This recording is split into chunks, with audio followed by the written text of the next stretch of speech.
Anda kembali di Closing Market, pemirsa, untuk mengetahui prospek daya tahan rupiah pekan depan.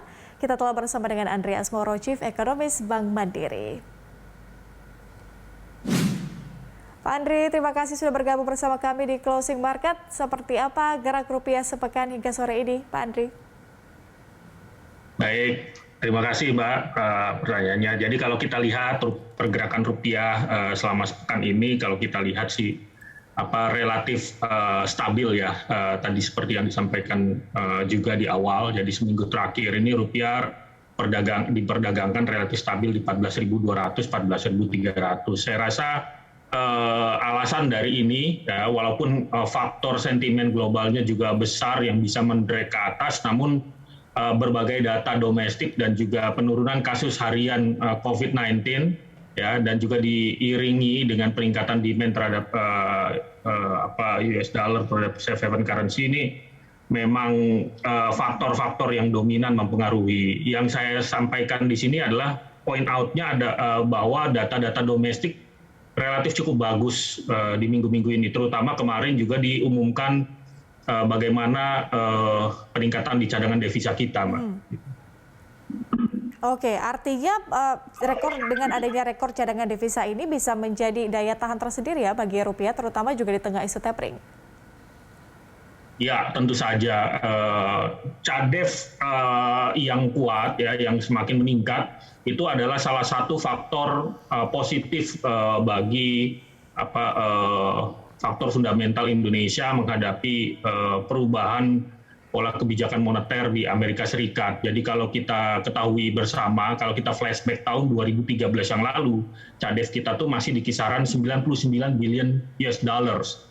Sekarang cadangan devisa kita per akhir September ini itu masih di atas kemarin itu di 146,9 billion US dollar. Jadi peningkatannya sangat signifikan, ya.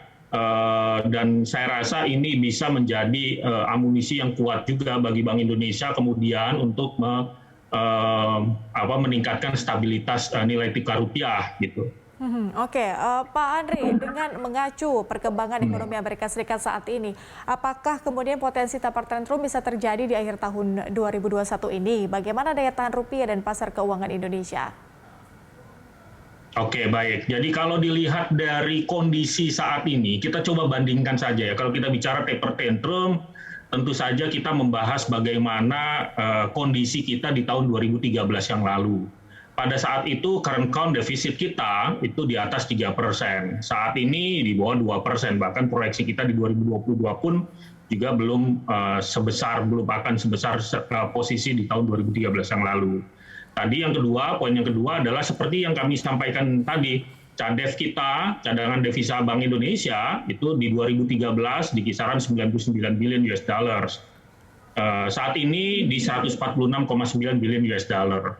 Poin yang ketiga adalah inflasi domestik itu masih relatif rendah. Jadi perkiraan kita pun di 2022 nanti masih berada di kisaran Bank Indonesia di 3,1%. Sementara inflasi kita di 2013 itu berada di 8%, sangat tinggi. Artinya, kalaupun memang ada taper, kami meyakini bahwa dengan kondisi fundamental yang masih menarik, ya, plus juga bagaimana kekuatan dari cadangan devisa yang bisa menjadi amunisi bagi Bank Indonesia, saya rasa impact-nya tidak terlalu besar juga ya terhadap pasar finansial dan pelemahan rupiah ke depan.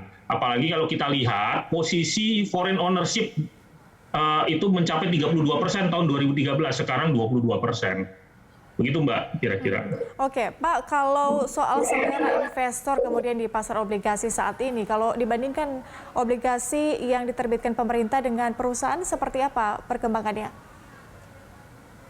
Saya rasa tetap saja memang di saat seperti ini obligasi pemerintah tetap sangat diminati, apalagi kalau kita bandingkan spread obligasi pemerintah kita yang 10 year misalnya dibandingkan dengan negara-negara emerging markets lainnya, itu real yield-nya masih relatif tinggi, bahkan mungkin salah satu yang paling tinggi dibandingkan dengan emerging market lainnya. Nah, kalau kita bandingkan dengan korporasi, memang tergantung ratingnya, gitu ya. Semakin dekat ratingnya atau semakin baik ratingnya, tentu saja akan tetap diminati. Apalagi tadi balik lagi kalau kita bicara tentang fundamental ya dari sisi berbagai indikator yang tadi, ya investor pasti akan mencari negara-negara yang memang lebih baik dari sisi ekspektasi pertumbuhan ekonomi. Tahun depan ekspektasi pertumbuhan ekonominya juga cukup tinggi untuk Indonesia, dari kisaran 3%-an di tahun ini ke mungkin 4-5%-an ya.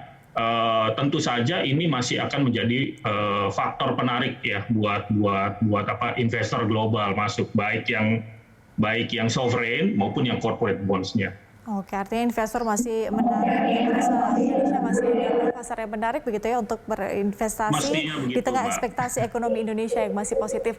Kemudian Pak Andri, kalau kita berbicara soal sentimen lain, soal undang-undang HPP misalnya perpajakan yang disahkan kemarin, bagaimana kemudian undang-undang ini berdampak bagi selera investor atas prospek ekonomi Indonesia? Oke, ada 3 poin yang saya ingin sampaikan terkait dengan undang-undang HPP yang kemarin disahkan. Yang pertama, kami menilai positif dari sisi ya bahwa dibandingkan dengan draft yang awal ya, impact assessment kami itu impact kepada inflasi, kepada pertumbuhan ekonomi ya, itu efek negatifnya jauh lebih kecil. Efek negatif dalam artian begini. Kalau misalnya adanya harmonisasi peraturan perpajakan, terutama salah satunya adalah di PPN misalnya, sebelumnya kami menilai bisa di atas 1% impact-nya ke inflasi, sekarang tuh hanya rendah dengan perubahan di dalam pasal-pasal di dalam undang-undang ini. Kemungkinan cuma di bawah 0,3 percentage point gitu impact-nya terhadap inflasi di 2022. Nah, yang kedua, impact terhadap pertumbuhan ekonomi juga lebih kecil dibandingkan dengan asesmen kami. Jadi dari posisi itu, poin 1, memang undang-undang ini sudah mengcapture dan mengakomodir banyak masukan. Yang kedua, tentu saja ini juga inline dengan omnibus law yang ditetapkan oleh pemerintah ya kemarin. Dan yang ketiga, investor asing itu menilai bahwa undang-undang ini sebagai langkah reformasi fiskal, jadi sesuatu yang sangat positif ke depannya bagi kondisi fiskal yang lebih sehat bagi pemerintah gitu. Pak, artinya arus modal asing di Oktober ini akan lebih baik atau gimana, Pak? Saya rasa arus modal asing akan lebih banyak dipengaruhi oleh sentimen atau berita-berita dari eksternal ya.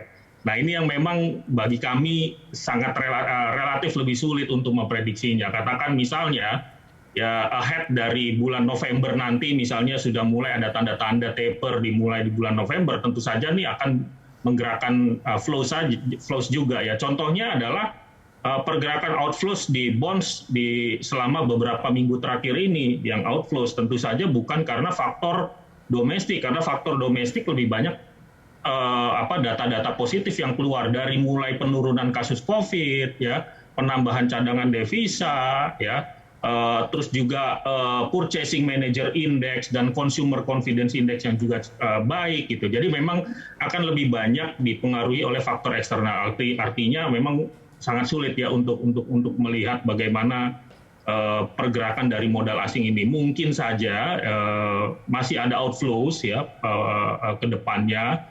Namun saya melihat sih memang apakah nanti kemudian significantly akan keluar deras ya, saya tidak melihat itu sih. Oke, artinya masih terpacu pada faktor eksternal untuk pengelolaan atau arus modal asing di Indonesia. Kemudian Pak Andri Betul, Oke, baik Pak Andri, terakhir ya. Pekan depan kira-kira rupiah akan bergerak di rentang berapa pergerakan dan apa saja katalis positifnya? Kalau kita melihat peluang penguatannya masih terbuka ya dengan beberapa data ekonomi yang akan keluar. Jadi kalau kita lihat minggu depan tuh ada rilis misalnya perkembangan data neraca perdagangan.